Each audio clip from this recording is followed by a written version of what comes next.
caveira. Muito obrigado porque pelo teu sangue nós encontramos salvação, ó Pai. Queremos pedir ao Senhor que de uma forma simbólica, que o teu santo e precioso sangue caia sobre as nossas vidas, sobre a vida dos nossos familiares. Viemos aqui nesta tarde porque queremos aprender mais acerca da tua santa palavra, ó Pai. Use o simples canal que o Senhor tem usado, o professor Marques, para que mais uma vez ele seja iluminado e usado pelo Senhor, ó Pai. Abençoa cada coração sedento que se encontra na tua igreja neste momento, que todos nós possamos aprender juntos acerca de ti, ó Pai. Livra-nos do mal, em nome de Jesus. Amém.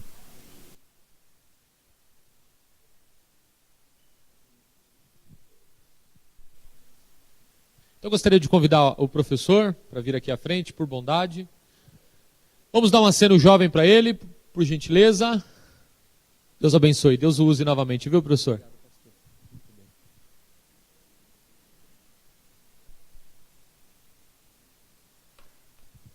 Alguém está aqui à tarde que não esteve de manhã? São muito bem-vindos, viu? São muito bem-vindos. De manhã nós falamos sobre cosmovisão e a Bíblia. A gente teve uma visão geral das coisas criadas, do universo e o papel de Deus em tudo isso, de acordo com a Bíblia. Agora vamos falar um pouquinho sobre o centurião de asteroides, o guardião e a volta de Jesus. Não é um tema misterioso, queridos? Parece uma história de mistério, né? Olha só, o centurião, o guardião e a volta de Jesus. Que guardião é esse, queridos irmãos? E qual a relação de tudo isso com a volta de Cristo? Irmãos, quando nós falamos do sistema solar, quando falamos do universo, de manhã a gente deu para ter uma olhada que o nosso Sol e todos os planetas, eles praticamente não aparecem, é como um ponto insignificante no contexto da nossa galáxia, né? Não o nosso planeta, o Sol e tudo o que está ao redor dele. Acaba se transformando num ponto insignificante, queridos. Mas esse ponto que é insignificante, para vocês terem uma ideia, se juntássemos o planeta Júpiter, que é 1.318 vezes maior que a Terra, Saturno, mais de 700 vezes maior que a Terra, Urano, que é bem maior que a Terra, todos os planetas exteriores, né?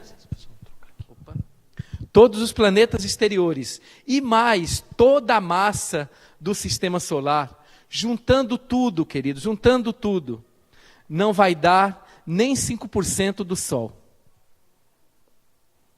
Então o Sol ele é muito grande, né? O Sol é um bitelo. É por isso que ele é mais de 1 milhão de vezes maior que a nossa Terra, que para a gente muitas vezes é grande.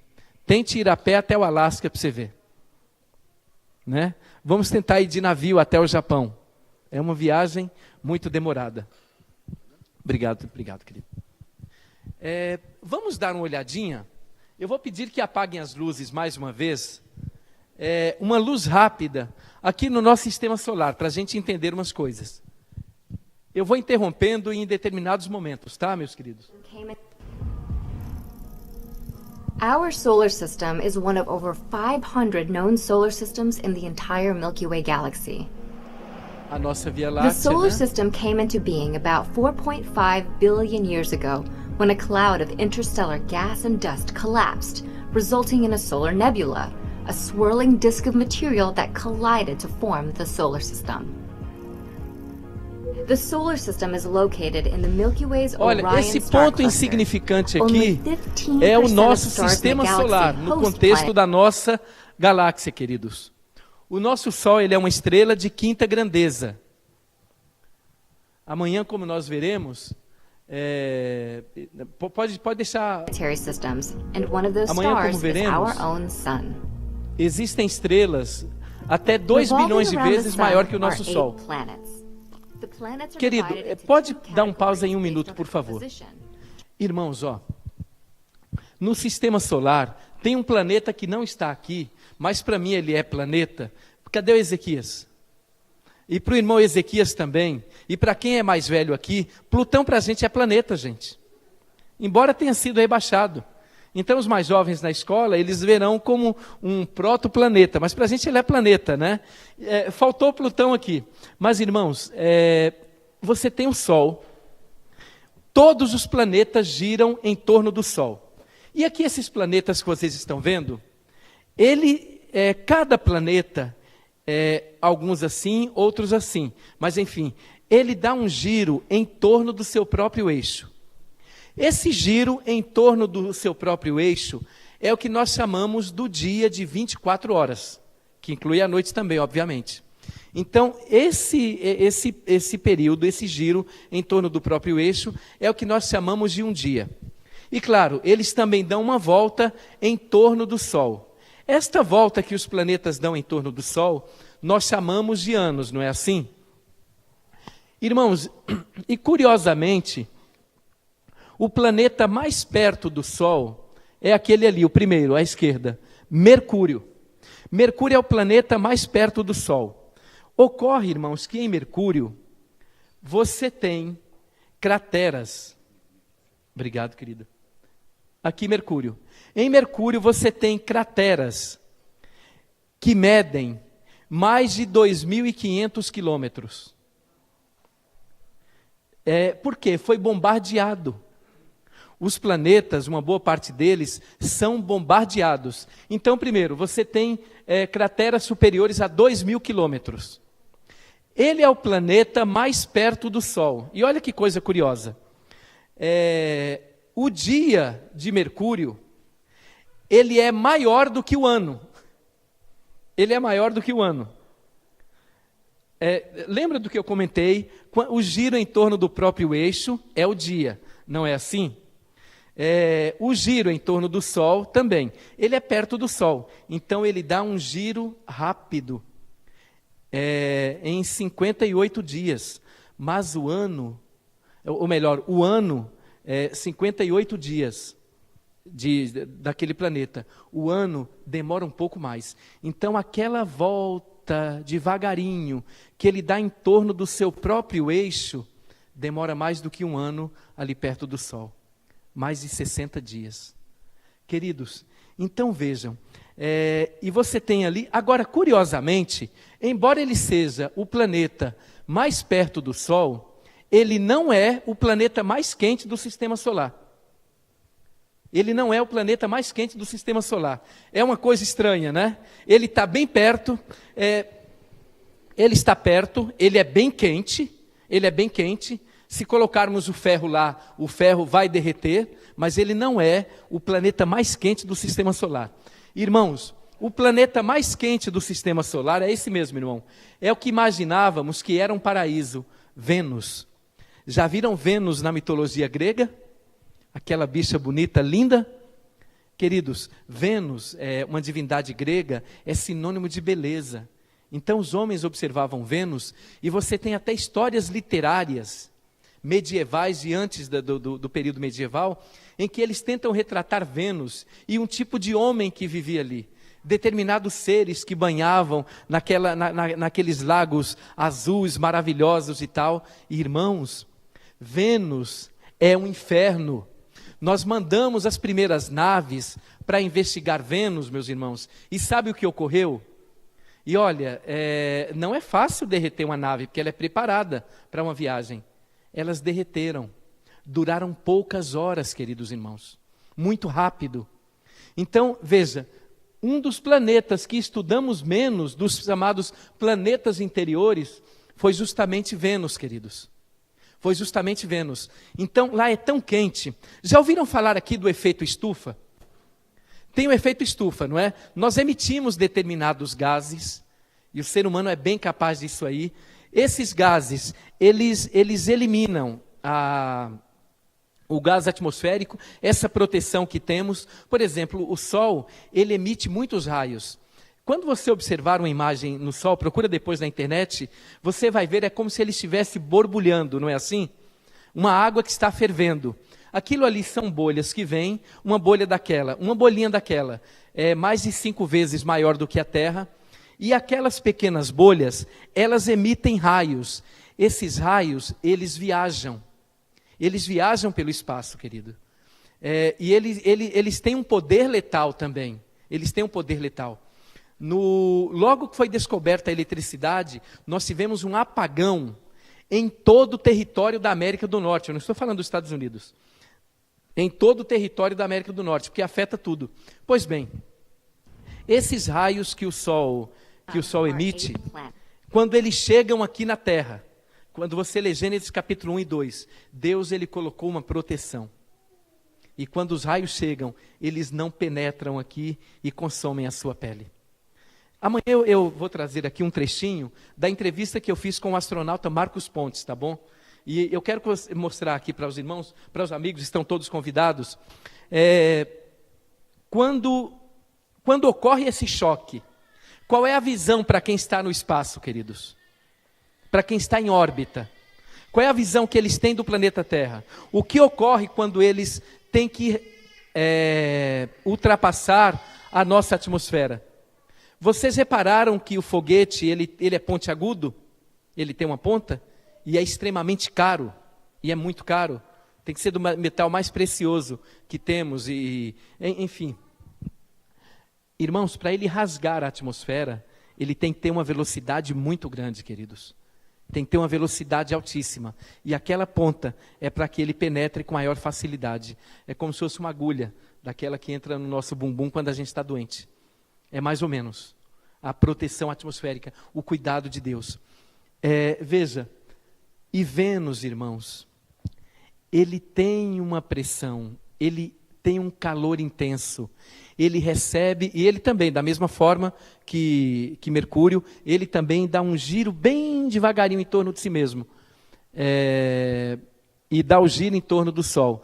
Ele também dá o giro em torno do Sol de forma mais rápida do que o giro em torno do seu próprio eixo.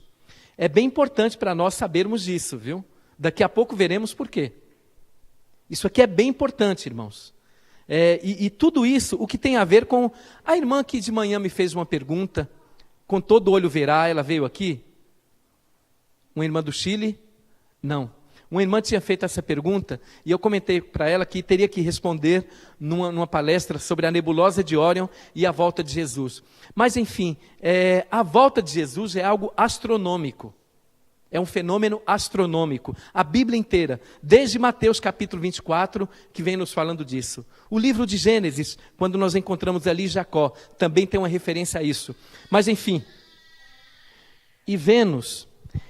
Esse calor que ele recebe, ele não consegue deixar escapar esse calor. A pressão ali é grande e o calor ele permanece, queridos. O dia em Vênus, ele é de 470 graus. 470 graus.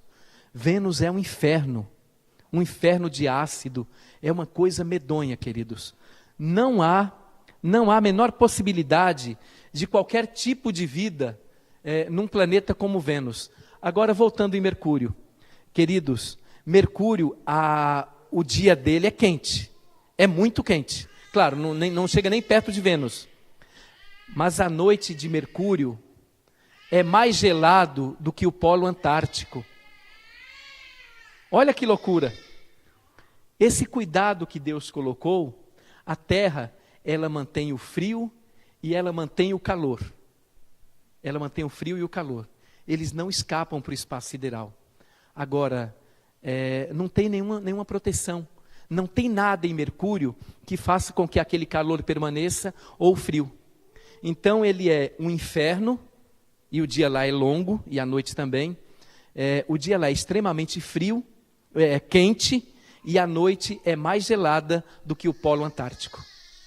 Porque ele está ali aberto no espaço. E não tem nada que o protege do outro lado. Ainda uma curiosidade, os cometas, queridos irmãos. Os cometas, Newton, ele era um estudioso. E a gente estudou, e os irmãos devem estar lembrados disso, a questão da gravidade, né? A lei da gravidade, que Newton tratou bem disso. Ele talvez seja o maior cientista da história da humanidade. E Newton, quando ele descobriu, queridos, ele fez uma descoberta simples. Se eu soltar esse copo aqui, com água, ele vai cair no chão. E aí Newton falou o seguinte: o que ocorre é que um corpo maior, que é isso aqui, ele exerce uma atração muito forte sobre um corpo menor.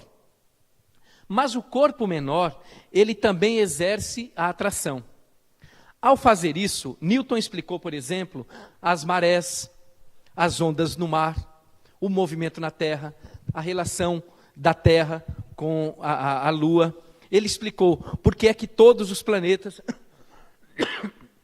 giram em torno do Sol, porque o Sol é um corpo maior. Ele é mais de 95% de toda a massa do Sistema Solar. Então, tudo é em torno dele. Ele acabou explicando isso. E aí, ele recebeu a visita de um camarada chamado Edmund Halley. E ele era muito curioso. E Edmund Halley era um cara que tinha muitas posses. Ele tinha uma grana. E aí, Newton, ele explicou uma coisa. Como é que exercia, acabou explicando, de certa forma, o movimento dos cometas. E Edmund Halley, ele era apaixonado por isso. E aí, queridos, Edmund Halley, ele dedicou a vida dele e a fortuna dele estudando astronomia. E aí o nosso Edmundo, ele fez uma grande descoberta com base no que Newton acreditava, no que Newton tinha explicado para ele e no que Newton tinha escrito. Ele falou: peraí, cometas, então ocorre a mesma coisa que ocorre com os satélites e os planetas? Sim. O que ele descobriu? Que o cometa, queridos, a Terra exerce determinada atratividade, o Sol também. Os cometas vêm em torno do Sol. Eles também vão caindo. É como se eles estivessem caindo. Mas aí também, tudo está em movimento. Tudo está em movimento. Eles vão caindo. E aí eles são jogados. Vão para uma extremidade do Sistema Solar. Lá longe, bem distante, muito além. E algum tempo depois eles têm que voltar. Voltam de novo. É como se eles estivessem caindo. Essa região aqui mais perto do Sol, ela é quente. Lá é extremamente gelado. O espaço, ele é muito frio.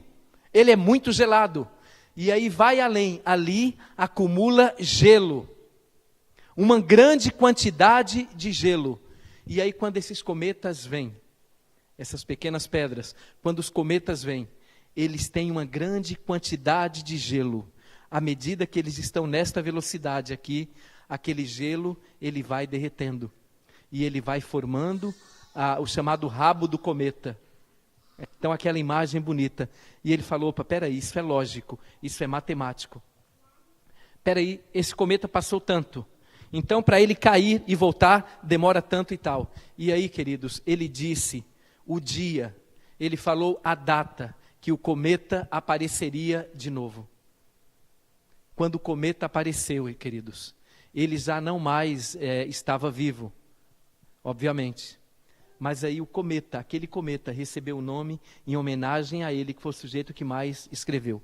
Por isso que a gente ouve falar sempre do cometa de Halley, por causa de Edmund Halley, esse amigo de Newton.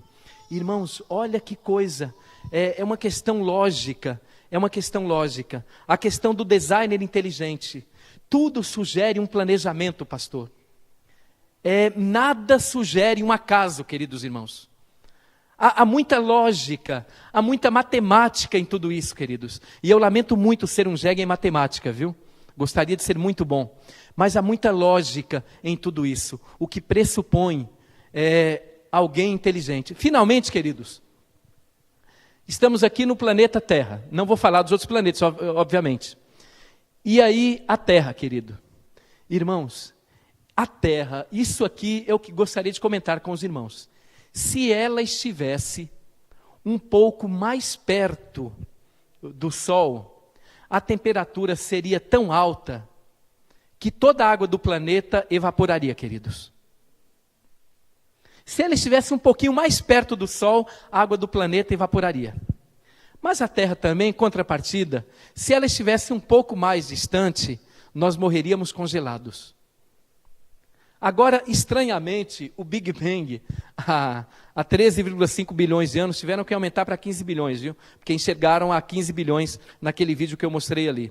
Então, num primeiro momento, há 13,5 bilhões de anos, o Big Bang e o acaso colocaram esse planeta onde ele está. Nem tão perto, nem tão longe. Exatamente numa condição propícia para que tivesse vida. É isso que a gente aprende na escola, queridos. E o louco é quando você declara, eu creio que foi Deus quem criou isso. Que foi uma mente inteligente quem planejou. Aí você é quadrado. Que coisa.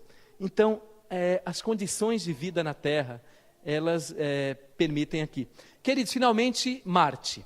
Esses 4 planetas aqui, eles são rochosos. Eles são rochosos, queridos irmãos. E a partir desse daqui, a partir de Júpiter, você tem os planetas gasosos. Todos esses planetas aqui, eles são muito maiores do que a Terra, por exemplo. Todos eles. Esse aqui eu mencionei, ele é 1.318 vezes maior do que a Terra. É um gigante, né? Esse aqui, queridos, cabe também mais de 700 planetas Terra nele. Desculpe, esse daqui, Saturno. Ele não é só possui grandes anéis bonitos. Cabe mais de 700 planetas Terras. Irmãos, e finalmente Urano e Netuno. Deixa eu contar uma curiosidade aqui a respeito de Netuno. Netuno, ele dá um giro tão rápido em torno do seu próprio eixo, tão diferente de Mercúrio, que ali, queridos, tem redemoinhos. Eu vou dar um nome que a gente conhece aqui na Terra. Tem redemoinhos tão grandes, que um redemoinho simples daquele que tem lá, varreria toda a construção humana no planeta Terra. De tão rápido, de tanto redemoinho que ele tem. Mas aqui nós vamos destacar apenas um planeta. Eu vou confessar uma coisa de leitor da Bíblia, de estudante da Palavra de Deus. Quando eu me converti, quando Jesus me tornou cativo, e eu quero ser cativo de Jesus por toda a eternidade, eu sempre gostei muito do tema da criação. Eu conversava com o pastor e mencionei, eu estou escrevendo 2 obras sobre esse tema, porque me encanta, desde a minha infância. Eu lembro que comprei todos os comentários que eu encontrei em língua portuguesa sobre o livro do Gênesis, porque fala da origem do homem. Comprei e li. Depois, a maioria é ruim, mas tem muita coisa boa, queridos, tem muita coisa bacana. E aí, evolução, criação, o universo, astronomia, li os livros do Carl Sagan, que a gente viu de manhã, um cara fabuloso também. Enfim, esse tema sempre me encantou. E eu tinha uma pergunta. Eu entendia a criação da Terra, eu entendia a criação da Terra, eu entendia a criação da Lua, do Sol, obviamente, pela possibilidade da vida se desenvolver. Agora, eu não compreendia. Eu falei, meu Deus, mas por que é que Deus fez outros planetas?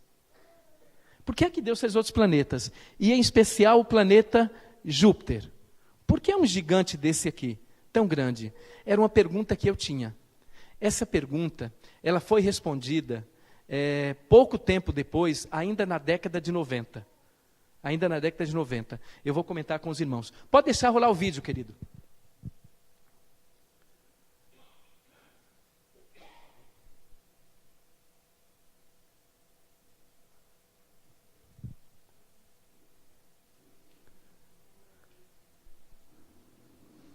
Muito bem, né?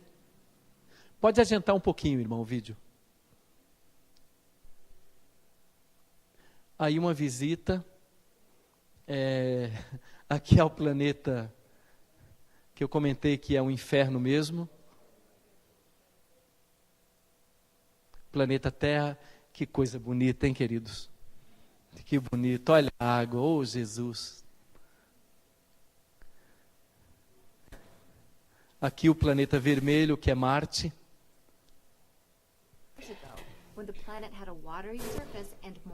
Marte tem montanhas bem mais elevadas que as nossas aqui. E aqui os planetas exteriores, tá bom?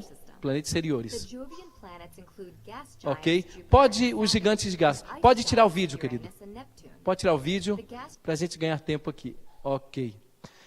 Irmãos, aqui você tem os planetas interiores e exteriores. Quando termina os planetas interiores no sistema solar, tem um grande cinturão de asteroides. Embora eles aparecem perto e tal, eles estão a muitos quilômetros distantes um do outro, não como nós vimos aqui. Você tem um grande cinturão de asteroides. E depois, para terminar o sistema solar, no fim dos planetas exteriores, você tem um outro cinturão de asteroides. Então, no sistema solar, nós temos 2 cinturões de asteroides, queridos irmãos. E qual a origem de tudo isso? Ninguém sabe, ninguém sabe. A teoria mais aceita é que um determinado planeta, numa determinada época, ele explodiu e formou o cinturão de asteroides. Agora, dizer o que é isso, não. Ninguém sabe. Não, até porque ninguém estava lá. Então, na ciência, ou você prova ou você acredita. Teoria do Big Bang, ninguém prova, eles acreditam. A criação, você não prova, você acredita. Então, em ciência, nós temos muita coisa que é fé, e a gente imagina que é fato científico, e não é. Mas, enfim, nós temos 2 cinturões de asteroides, irmãos. 2 cinturões de asteroides. Irmão, pegue a imagem agora, o 2, para a gente dar uma olhada, para ter uma ideia do que é o cinturão de asteroides.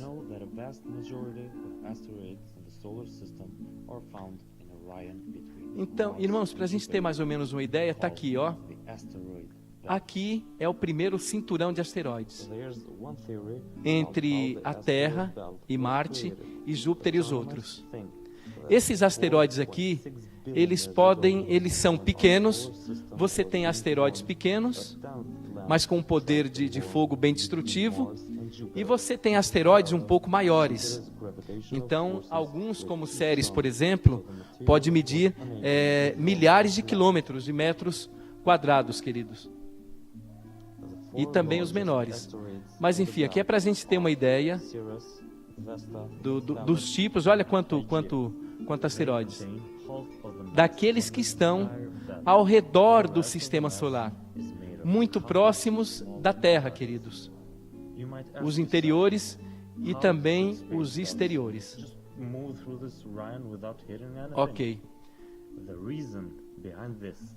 Aqui também. Já deu para ter uma ideia, né, queridos? Irmão, pode tirar esse vídeo? Aquele vídeo da nave Cassini. Queridos, essa Cassini foi uma nave que nós conseguimos enviar para o espaço e ela possui lentes muito melhores que as lentes do telescópio Hubble e ela terminou a missão. Então nós fotografamos, visitamos as planetas, as estrelas, as luas do planeta Saturno, por exemplo. Irmãos, captamos imagens. Tem uma imagem lindíssima que não está aqui no vídeo. Essa imagem eu não trouxe, eu até coloquei no Facebook.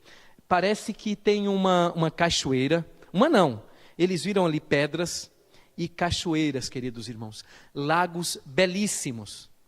E eu me lembro que na época o jornal até colocou assim, vamos tirar férias numa lua de Saturno. Irmãos, agora o líquido que tem ali não é a mesma água que a nossa, queridos. Se mergulhasse ali, nenhum de nós sairia com vida. Mas enfim, são imagens belíssimas. E a Cassini então captou imagens das luas e também desses lugares. Finalmente, em setembro do ano passado, terminou a missão.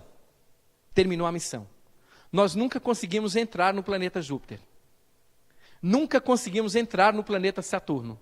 E agora vocês verão por quê. Pode deixar rolar o vídeo, querido. Pode adiantar um pouco. Essa aqui é a Cassini. Esse vídeo foi produzido pela NASA, viu? Tem um outro que é do fim da missão, mas esse nós não temos aqui, queridos. Pode adiantar um pouco mais, meu irmão? Pode seguir. 4. Pode adiantar um pouco mais, porque é o lançamento. Aqui algumas imagens que ela captou. Pode seguir, querido. Aí. Irmãos, isso são imagens reais que as lentes da Cassini conseguiu captar. Aqui foi quando anunciaram o final da missão. A Cassini, ela deu algumas voltas no planeta Saturno. Pôde fotografar então os anéis, uma parte do que forma alguns dos anéis. Irmãos, cada anel desse daqui, a extensão dele, a largura, é no mínimo 4 vezes o planeta Terra.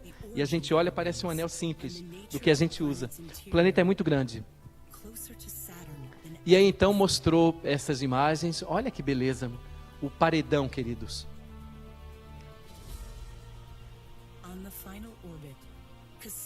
E aí mergulhou em Saturno. E em setembro ocorreu isso. Houve transmissão até o momento em que a nave foi desintegrada, queridos. Olha o que ocorreu com a nave e todas as naves quando chegam em Saturno ou Júpiter. Isso é bem importante para nós, irmãos. E aí na simulação está para entrar na atmosfera. E finalmente, a grande luz. E aí dia 15 de setembro foi o fim da missão. Eu assisti ao vivo. A NASA transmitiu para o mundo todo, queridos. A nave ela desintegrou, sem ter entrado no planeta Saturno. Como é que isso ocorre, queridos irmãos? Lembra da minha dúvida? E eu ficava perguntando, como é que Deus, Ele tinha feito esses lugares? Querido, o vídeo sobre Júpiter, acho que é o próximo, né?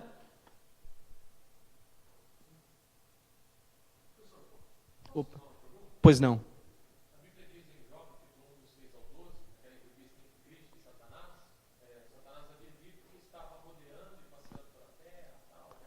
Sim, pastor. E o livro História da Redenção diz que existem mundos não habitados. Sim. Mas tirando a crença na vida, a crença também na questão do espírito de profecia, mas os astrônomos em si, eles acreditam que existe vida inteligente? Olha, a maioria dos astrônomos acreditam. Porque a possibilidade de existir vida em outros planetas, mesmo para quem acredita na evolução, é uma questão matemática. Veja a nossa galáxia, por exemplo. Nós temos aqui cerca de 400 bilhões de estrelas, ok? Algumas delas são maiores que o Sol, outras são menores e outras são do mesmo tamanho, evidentemente. Cada uma de acordo com a sua grandeza. Quantos planetas existem? Não sabemos. Mas vamos imaginar que dos 400 bilhões de sóis, 300 bilhões não são parecidos com o nosso Sol. É claro que a vida pode desenvolver em outros lugares também. Mas imagine que 300 bilhões não sejam. Sobra quanto? 100 bilhões. Aí maravilha. De 100 bilhões. Vamos colocar agora que metade desses 100 bilhões não tem nenhum planeta. Não tem nenhum planeta. Não conseguimos enxergar. Sobraram quanto? Sobraram 50 bilhões. Agora, peraí. Desses 50 bilhões, todos eles estão muito perto ou muito distantes desses sóis. A maioria deles. Vamos colocar 49 bilhões. É muita coisa. Vejam que eu estou exagerando, para que não tenha. 49 bilhões. Sobrou 1 bilhão. Peraí, 1 bilhão. 1 bilhão tem a probabilidade de que tenha planetas muito próximos a uma estrela, como nós estamos do Sol, na mesma posição, já é uma questão matemática. Eu eliminei 399 bilhões para chegar em 1 bilhão. Para chegar em 1 bilhão. Aí a probabilidade já existe, já é bem grande. Então eles trabalham com isso. É claro que tem astrônomo que não crê, mas a maioria dos astrônomos acreditam que existe vida em outros mundos, que há planetas até habitados em outros lugares. Agora, nenhum astrônomo sério, nenhum, acredita em disco voador. Isso é papo furado, meu irmão. É uma coisa doente. A maioria das pessoas que acreditam nisso não tem nenhuma base científica, a maioria não acredita. Visita de seres extraterrestres e tal, isso aí não. O que nós sabemos, nós temos equipamentos para captar sinais de várias regiões do espaço. Ainda não captamos nenhum sinal. E eu creio que não vamos captar nunca. Eu acho que Deus não vai permitir.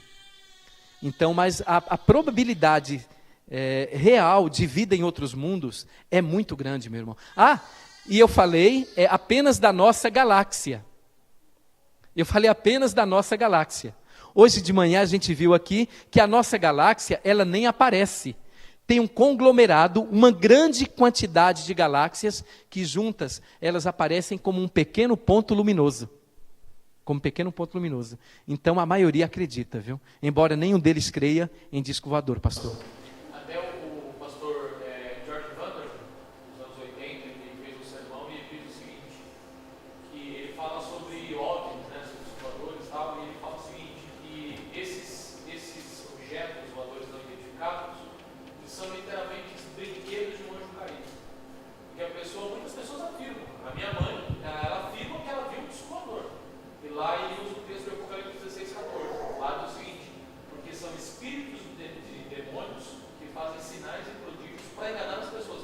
Porque qual é o intuito do diabo com os discos voadores? Eu creio que é para poder querer deturpar o caráter de Deus, de que existe vida assim lá fora, mas o cara com um monstro com um olho aqui na testa, exatamente. Coisas literalmente bizarras. Ellen White, quando ela fala sobre o tema, e ela fala muito sobre isso em diferentes obras, ela menciona que eles são majestosos, né? Eles têm uma aparência do Criador, eles não caíram em pecado como nós, felizmente, né?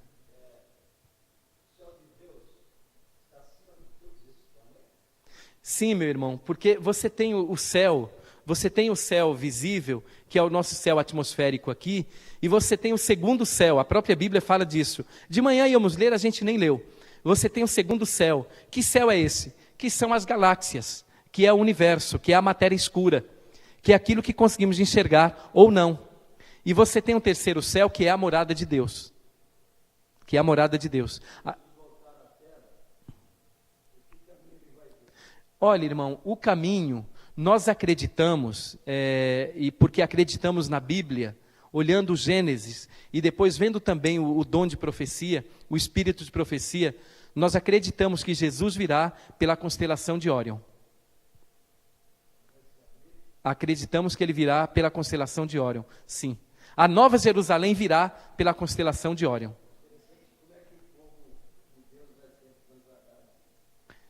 Isso é fabuloso, meu irmão. Olha, não é o tema, eu não vou falar para não fugir.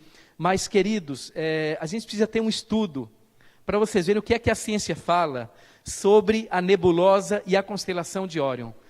E não é especulação, não é história de som em Órion, não é nada de cidade em Órion, não é nada disso, queridos. São coisas muito melhores, viu? E que eu acho que mostram que Jesus está falando, olha, gente, eu estou voltando, meus filhos, em breve a gente vai se encontrar. Né? Mas, enfim, irmão, o vídeo de Júpiter, o número 5. Vamos colocar o número 5 para ganhar tempo. Aqui são algumas imagens de Júpiter. Eu já mencionei o tamanho dele, 1.318 vezes maior que a Terra. Galileu já observou essa mancha em Júpiter. Depois eu direi o que é essa mancha, queridos. E aqui são imagens reais, em que o gigante, ele aparece aqui girando em torno do seu próprio eixo. Mais uma vez a mancha. E ele é bem rápido aqui nessas imagens, né, meus irmãos? Pode tirar esse vídeo. Coloca o outro de Saturno e Júpiter. Esse aí. Vamos lá, meu irmão. Pode adiantar um pouquinho, viu? Irmãos, aqui são imagens bem recentes, captadas pela Juno. Júpiter e Saturno, eles têm algumas semelhanças. Júpiter também possui anéis, viu? Júpiter também possui anéis. Uma tormenta polar, os gases de Saturno.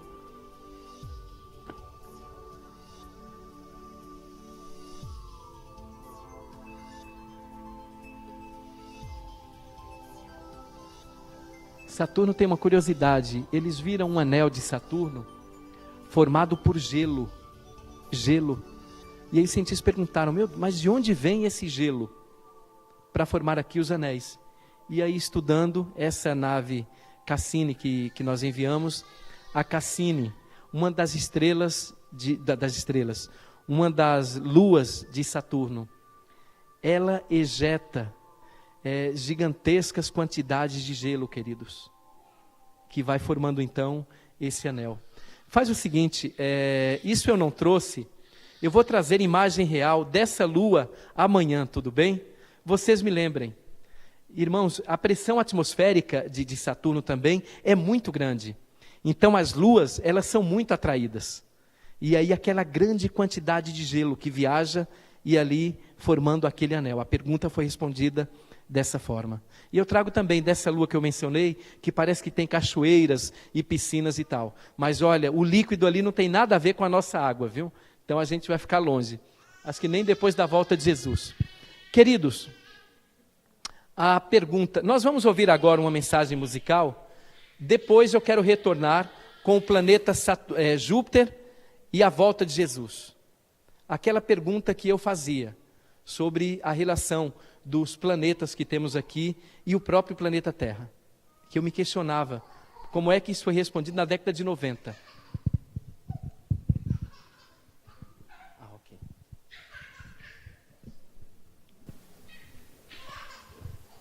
Oi, irmã, pode mencionar o teu nome, por favor, de novo? Irmã Andressa. Que Deus abençoe, viu, minha irmã? Obrigado pelo canto.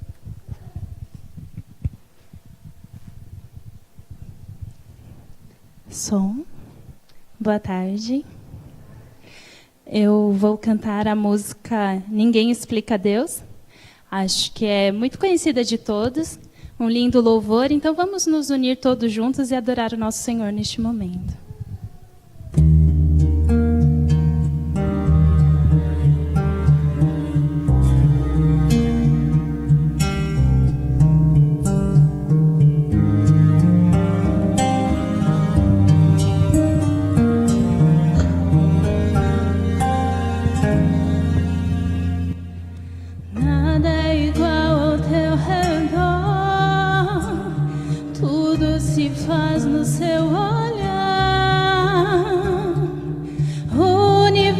Se formou no seu falar. Teologia pra explicar, o Big Bang pra disfarçar.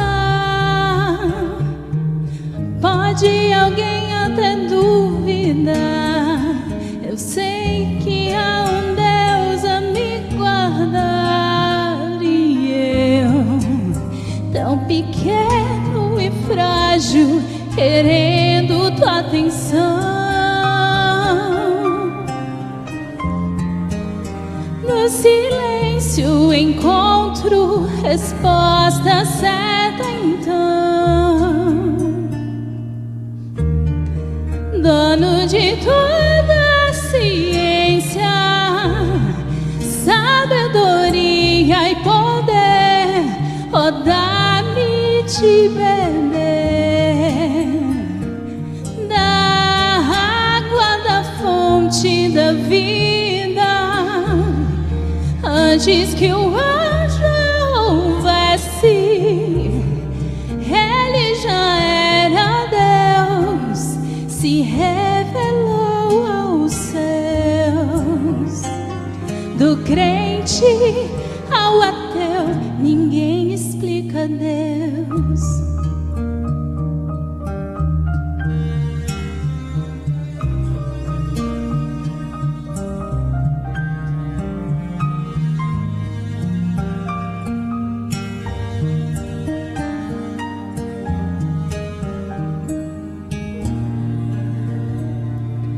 Nada é igual ao seu redor,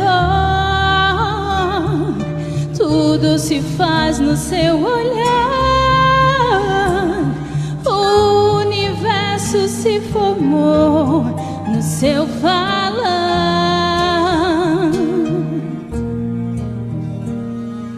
Teologia pra explicar, o Big Bang pra disfarçar. Pode alguém até duvidar. Eu sei que há um Deus a me guardar. E eu, tão pequeno e frágil, querendo tua atenção. No silêncio encontro resposta certa então. Dono de toda a ciência, sabedoria e poder, oh, dá-me de beber da água da fonte da vida. Antes que o anjo houvesse, ele já era Deus, se revelou aos seus. Do gentil ao judeu, ninguém explica Deus, ninguém explica, ninguém explica Deus, ninguém explica, ninguém explica Deus. E se duvida ou se acredita, ninguém explica, ninguém explica Deus, ninguém explica, ninguém explica Deus, ninguém explica, ninguém explica Deus. Ou se duvida ou se acredita, ninguém explica, ninguém explica Deus. Dono de toda a ciência, sabedoria e poder, oh, dá-me de beber da água da fonte da vida. Antes que o anjo houvesse, ele já era Deus, se revelou aos seus. Do crente ao ateu, ninguém explica Deus.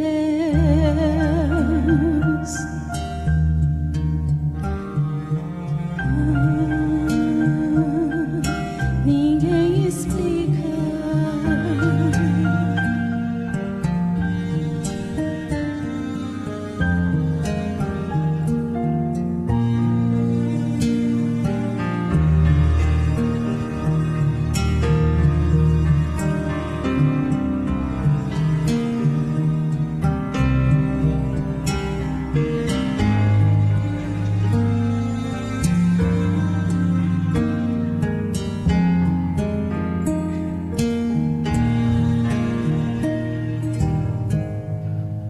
Amém.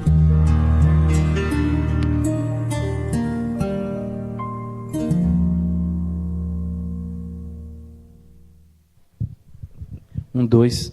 Irmãos, e aí eu tinha esse questionamento. Irmão Ezequias, deixa eu dizer uma coisa. Vamos marcar um dia, tente agendar aí uma data, para a gente fazer um sábado sobre a nebulosa de Órion e a volta de Jesus. Ok? Na saída, alguns vieram me perguntar, irmão, eu queria saber, como é que fica aquele texto? Todo olho verá. Como é que é todo olho verá?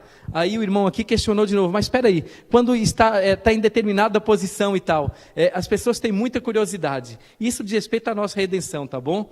Mas voltando aqui àquela dúvida, irmãos, e aí eu perguntava, meu Deus, mas a função dos planetas aqui, queridos, na década de 90, um homem que já faleceu, morreu pouco tempo depois, chamado Jim Shoemaker, ele também era apaixonado por cometas, por meteoros, por asteroides.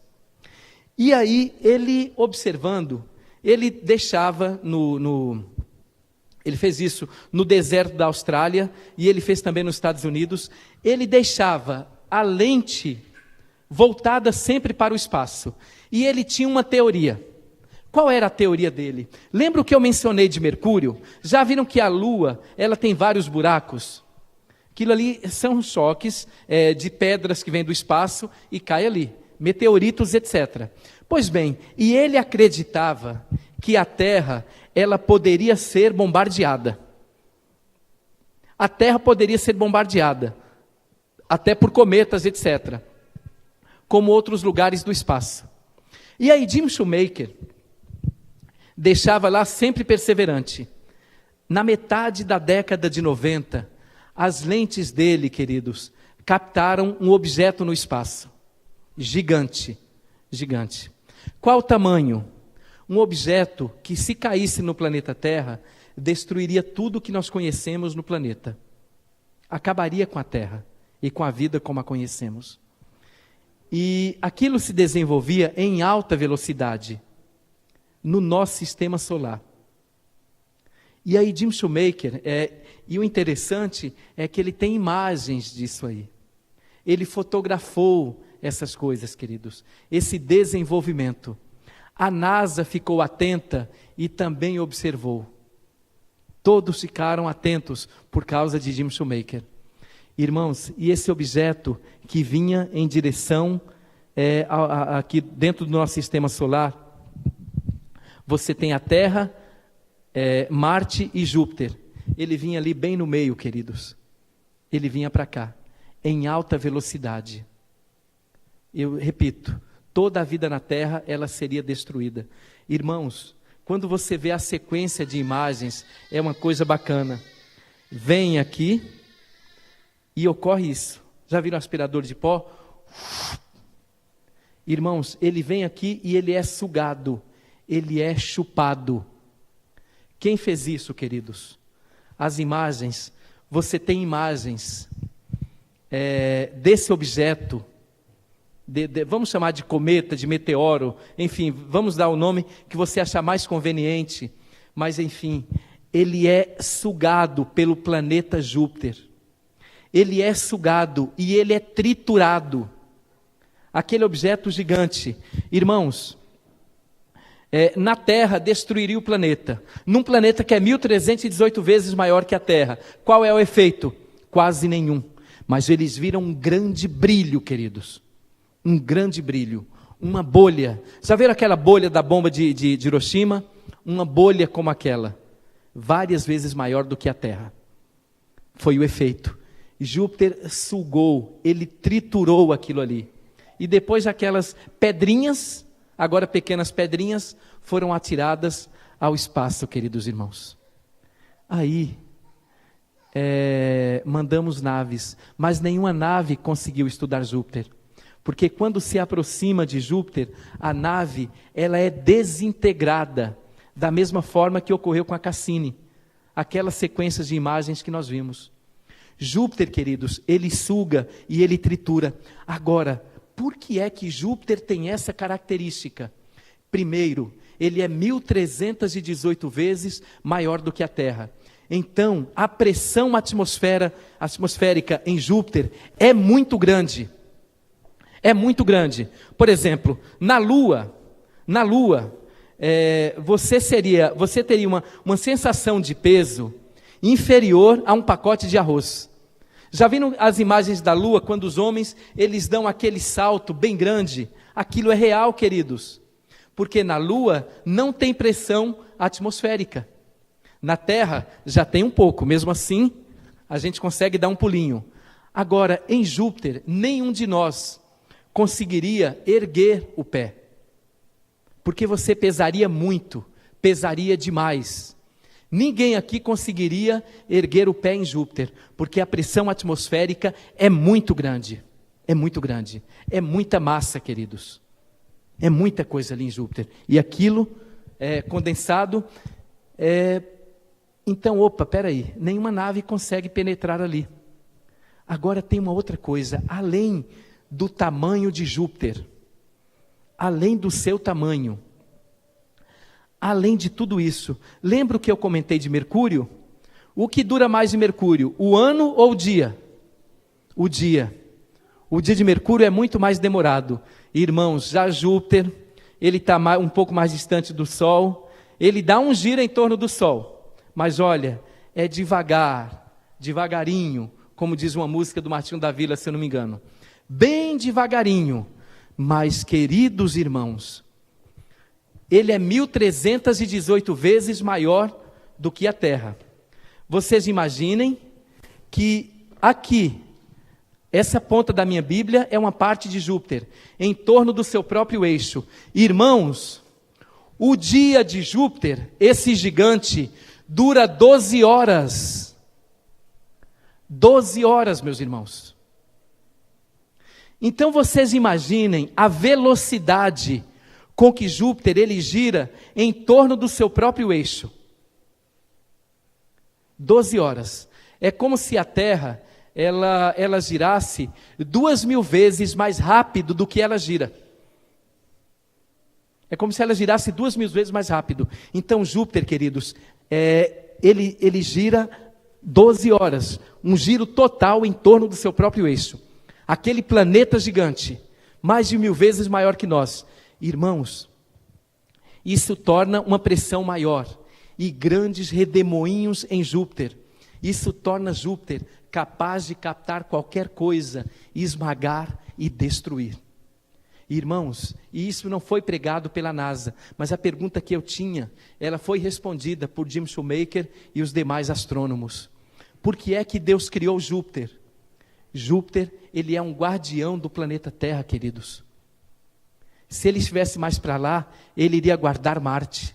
Se ele estivesse mais para lá, ele ia guardar planetas exteriores, que nem precisam de proteção, são gigantes também. Mas Júpiter, ele funciona como um guardião do planeta Terra.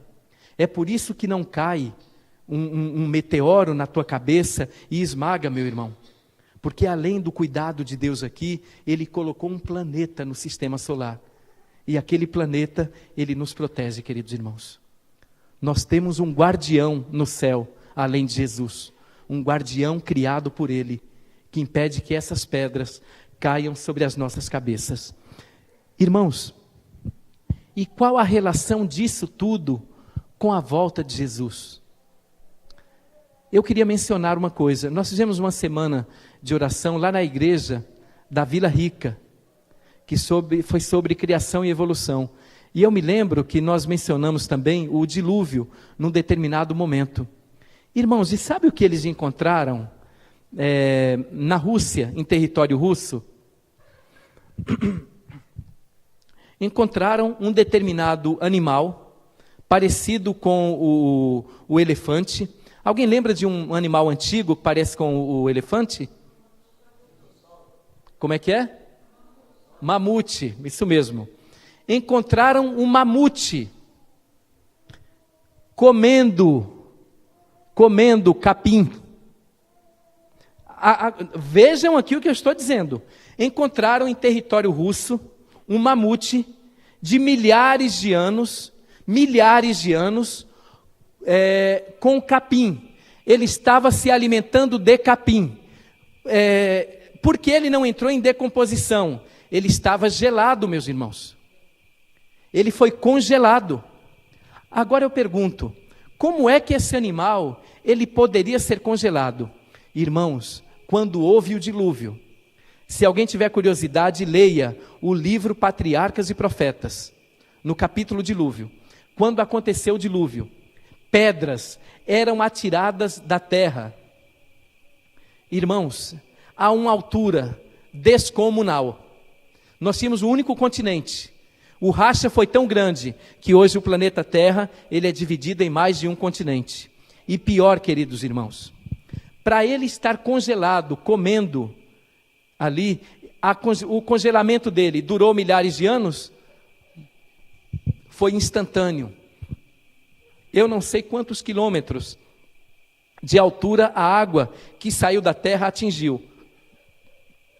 Mas quando ela chega num determinado momento, num determinado ponto, ela congela. Ela congela. E esses animais, eles foram congelados instantaneamente, queridos irmãos. Imaginem o que foi o dilúvio. Ellen White descrevendo. ela declara, ela conta determinadas pedras que caíam do céu e destruía todos os monumentos construídos pelo homem antediluviano. Eles adoravam determinados deuses. Aquela pedra vinha e destruía aquele monumento. O homem rejeitou a Deus e ele sofreu uma punição por isso. Ela acrescenta mais ainda: Satanás acreditou que era o momento do juízo e ele temeu pela própria vida, queridos irmãos. O nosso inimigo temeu pela própria vida. Isso foi o dilúvio. Vamos deixar agora o dilúvio e vamos voltar ao Apocalipse. Apocalipse capítulo 17.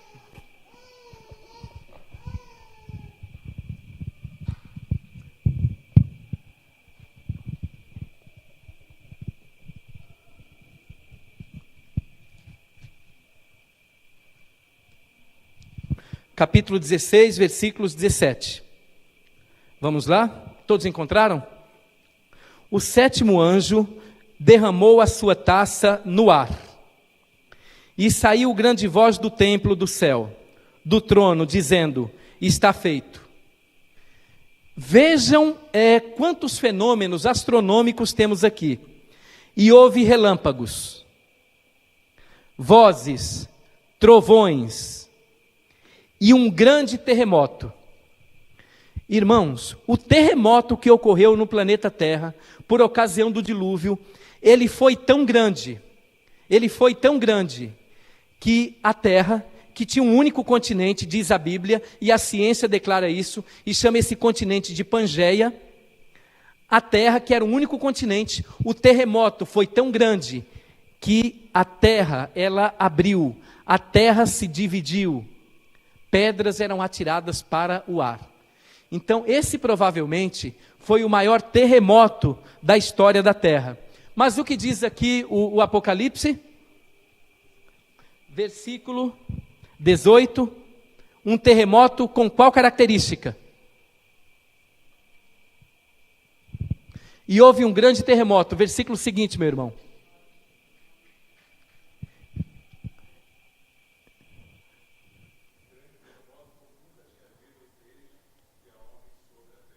Irmãos, um grande terremoto, como nunca houve, como nunca existiu, desde que o homem habitou o planeta Terra. Então, a sétima praga, nós teremos um terremoto, que é maior do que esse que resultou na destruição do homem antediluviano. Irmã, não dá tempo de comentar, mas esse terremoto tem a ver com aquele texto, e todo olho verá. Com as condições da terra, para que todo olho veja Jesus. A ciência declara que se houver um terremoto nessa proporção, é o que ocorre ali. Então, queridos, um grande terremoto. E mais, versículo 19. Tal foi o terremoto forte e grande. 19. A grande cidade fendeu-se em 3 partes, e as cidades das nações caíram. Irmãos, o terremoto, ele é tão grande, ele vai abalar tanto o planeta Terra, que as cidades e todas as edificações dos homens, elas vão cair por terra, por ocasião da sétima praga, por ocasião do momento em que Jesus declarar: está feito, e a sétima praga recair sobre o planeta Terra. E mais, queridos, Deus se lembrou da grande Babilônia, para lhe dar o cálice do vinho da indignação da sua ira. Todas as ilhas fugiram, e os montes desapareceram. Irmãos, as ilhas fogem e os montes desaparecem. O que vai ocorrer com o planeta Terra é algo que não conseguimos descrever. Nós tivemos recentemente, no começo do século, o tsunami. O tsunami, ele acabou com a vida em uma ilha, queridos irmãos. Um tsunami. O que causou aquele tsunami? Um terremoto. Um terremoto. Aquilo elevou a água do mar, a velocidade, e aí então nós tivemos aquela destruição em massa. de muitas pessoas. Esse terremoto aqui, esse fenômeno, ele é tão grande que os montes desaparecem, queridos irmãos. É algo que nós não conseguimos descrever. E finalmente a Bíblia termina. Versículo 21. E sobre os homens caiu do céu uma grande saraivada de pedras, que pesavam cerca de, irmãos, pedras de 30 quilos, de 35 quilos, caindo sobre a cabeça dos homens, esmagando a cabeça dos homens. De onde vêm essas pedras? No céu não tem nenhuma montanha. Saindo daqui, vamos olhar para o céu. Não há nenhuma montanha. Irmãos, o que nós vimos aqui, nós temos quantos cinturões de asteroides? 2. Quando eles se chocam com a nossa atmosfera, provavelmente eles vão se dividir. Deus vai tirar o seu cuidado. Deus, ele vai tirar a sua proteção. E homens rejeitaram a graça de Deus. E pedras, queridos, de 35 quilos, caindo e esmagando a cabeça desses homens. Essa praga do Apocalipse me lembra muito o que está descrito ali no dilúvio, que vinham as pedras do céu e elas destruíam os monumentos edificados pelos homens, para adorar a outros deuses, para buscar os seus próprios prazeres, queridos irmãos. Aqui agora nós temos pedras que vêm do céu. É claro que Deus, ele pode ter pedra, mas queridos, nos anos 90, eu descobri que Deus colocou um guardião. Mas agora aqui no final dos tempos, eu descubro que Deus, ele quer nos resgatar, mas ele vai tirar o guardião. Ele vai tirar a proteção. E pedras de até 35 quilos, caindo e esmagando a construção e a cabeça desses homens. Pedras que pesavam cerca de 1 talento, e os homens blasfemaram contra Deus, por causa da praga da chuva de pedra, porque a sua praga era muito grande, era gigantesca, queridos irmãos. Nós temos um Deus que ele cuida de nós. Ele colocou a Terra num determinado ponto do espaço, do sistema solar, que nós estamos protegidos, nós estamos cuidados. Irmãos, mas a Terra, ela será de tal maneira destruída, o nosso sistema solar, ele será de tal maneira destruído, que a Bíblia depois declara, e vi novos céus e nova terra. Queridos, sabe por que Deus ainda não destruiu esse mundo? Por sua causa, por minha causa. E por 2 razões. A primeira, eu de fato, eu posso estar salvo, mas eu ainda não preguei o Evangelho. Ou então eu não estou preparado, e Deus quer se encontrar comigo. Irmãos, já era para esse mundo ter passado. Nós ainda não pregamos o Evangelho. E como escreveu um camarada que não era crente, irmãos, a gente gasta o nosso tempo depositando o nosso tesouro em algo que é tão passageiro. Vocês viram o tamanho do planeta Terra, aquele ponto insignificante quando visto de Saturno.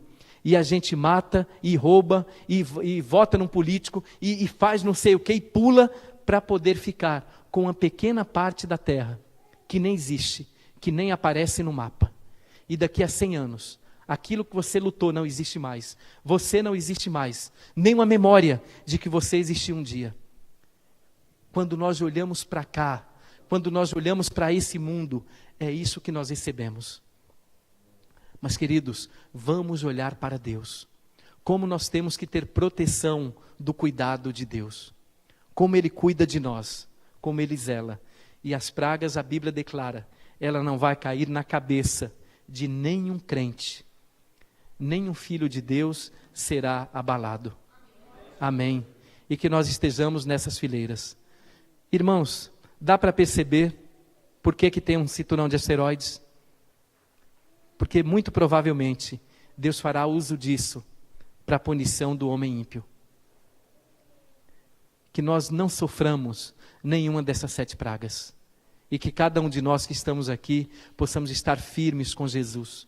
Vamos dizer não para esse mundo por um breve tempo, queridos. e vamos contemplar a eternidade. Vamos olhar o nosso Deus, o nosso Criador. Que o Senhor então nos abençoe, queridos.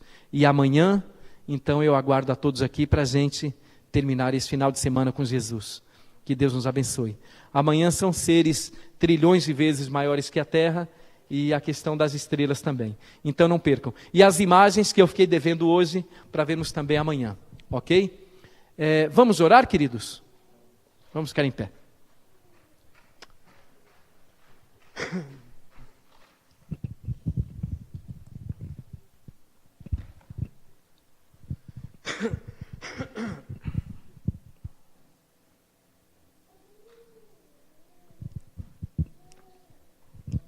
Antes de orar sobre a proteção, eu me lembrei de uma história e eu queria mencionar com vocês, antes de irmos embora.